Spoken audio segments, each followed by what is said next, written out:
folks, welcome back to Recently Seen Reading. I'm Heather. Today I thought I'd do a combination of Friday reads and a week and a bit wrap up. Kind of an update on how my nonfiction November reading is going. It's going pretty well. I've made headway on the Robert Scott journals that I wanted to reread. It's been about a decade since I've read them, and I'm now about a quarter of the way through, and I'm enjoying it as I expected to. So they're the account of Scott's journey to the South Pole and almost all the way back, but not all the way back. They're interesting accounts, and there's lots written about them and lots of fiction written about that expedition. If you're curious about it, Barrow Bainbridge has an excellent short little novel, The Birthday Boys. It's quite good. The thing I'm noticing this time in rereading it is something I missed the last time around in this particular text I'm using, is the way that Scott's letters to his wife Kathleen are intermixed with his journal, and that is something I just hadn't noticed the last time around, so I'm enjoying spotting that kind of shift in register from when he's talking to her in letters that are essentially private communications, and his journal, which is a different kind of private. It's a journal he would have maintained to prepare himself to write an account of the journey after he came home. So I'm enjoying that. So the other thing I'm noticing in the Scott this time around that wasn't quite as pressing the last time when I read it, which was more than a decade ago, is how wavering Scott is, how much he bounces back and forth between seeing the events around him as the outcome of good luck or bad luck or fortune.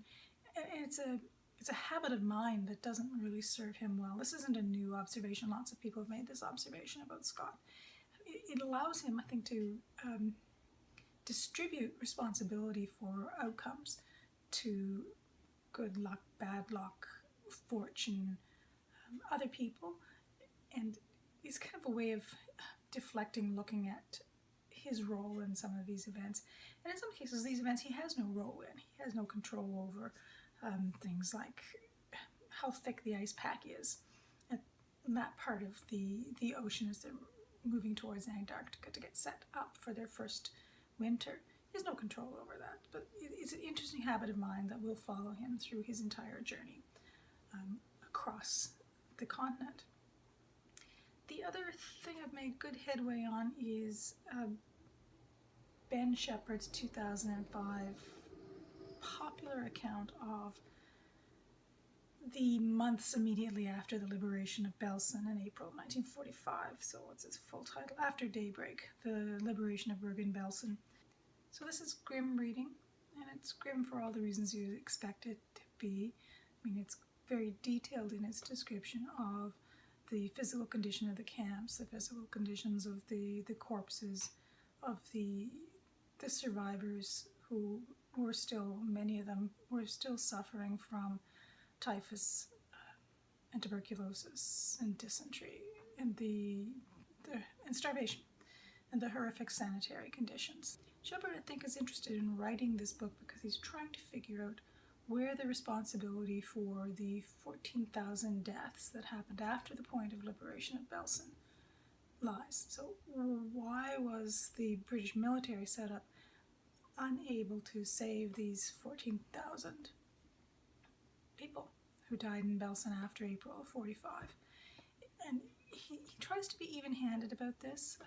He looks at how much military organization methods have to do this, how to do with the outcomes, how much poor understanding of how to refeed people who are starving had to play, problems with supply lines, problems with nursing, problems with sanitation, and he singles out key people as playing small but critical roles in addressing those things.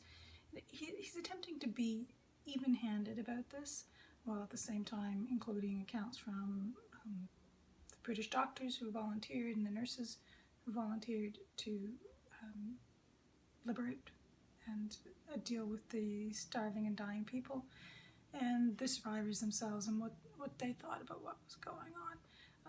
There are gaps in the story. There are accounts of people who are just not included in his account.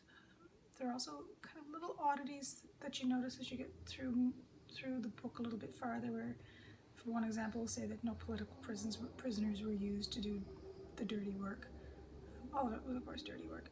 And then goes on 2 pages later to talk about the role of the Hungarian prisoners to soldiers in dealing with the camps and the German doctors and nurses. So some inconsistencies in the way he handles describing how things were handled by the British and handled by other people. So grim reading. I'm glad I've read it because I wanted to understand the context of those couple of months. But it does come down on a they did the best they could note, which is probably very unsatisfying note for anyone who has family members who survived or didn't survive the Bergen-Belsen camps.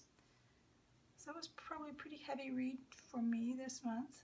The other nonfiction that I finished and that I enjoyed, but is a very different kind of book, was Saeed Jone's This Is How We Fight for Our Lives. This is a very different kind of book.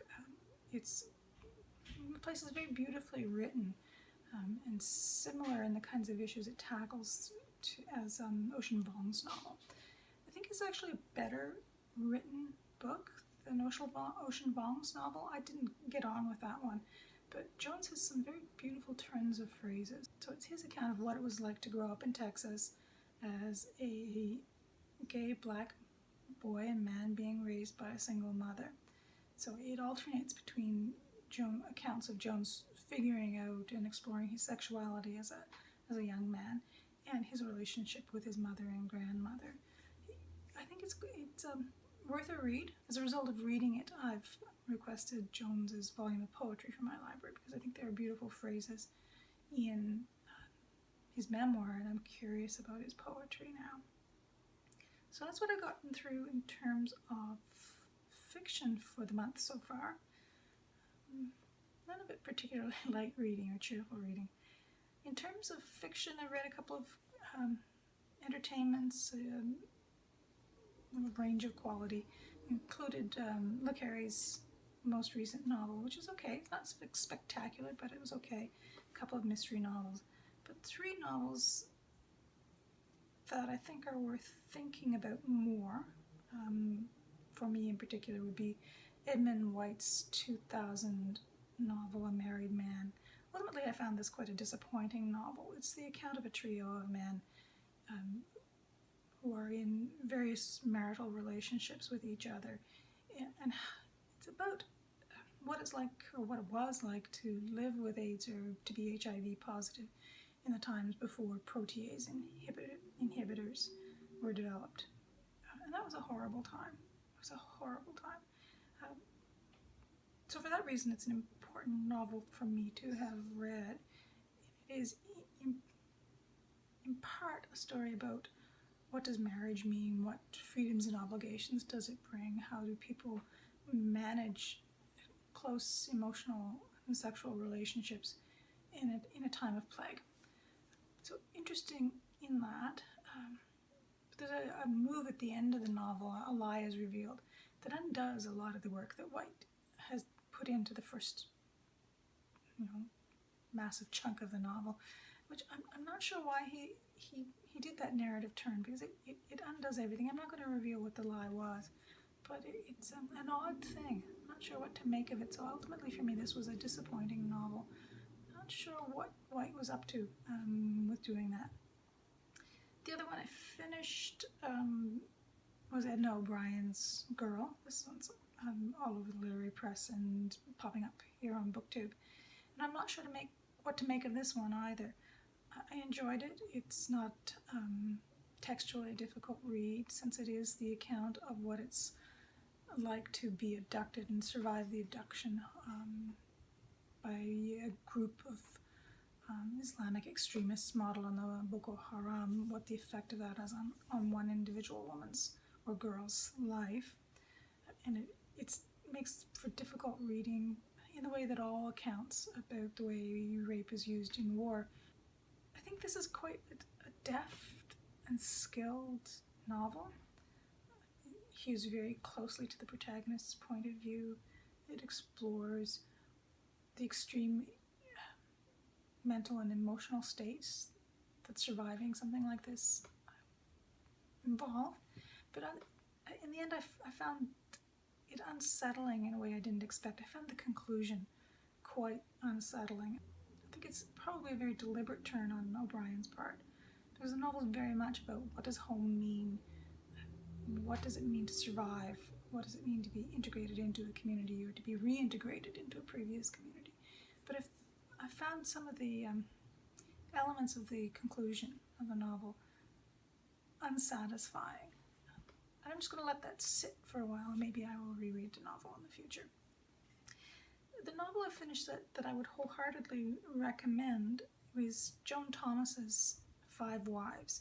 This was published this year and is the Governor General's Award for English Fiction this year. I've never read any of Thomas's work before, and I'm kind of intrigued now to read a bit more of her fiction.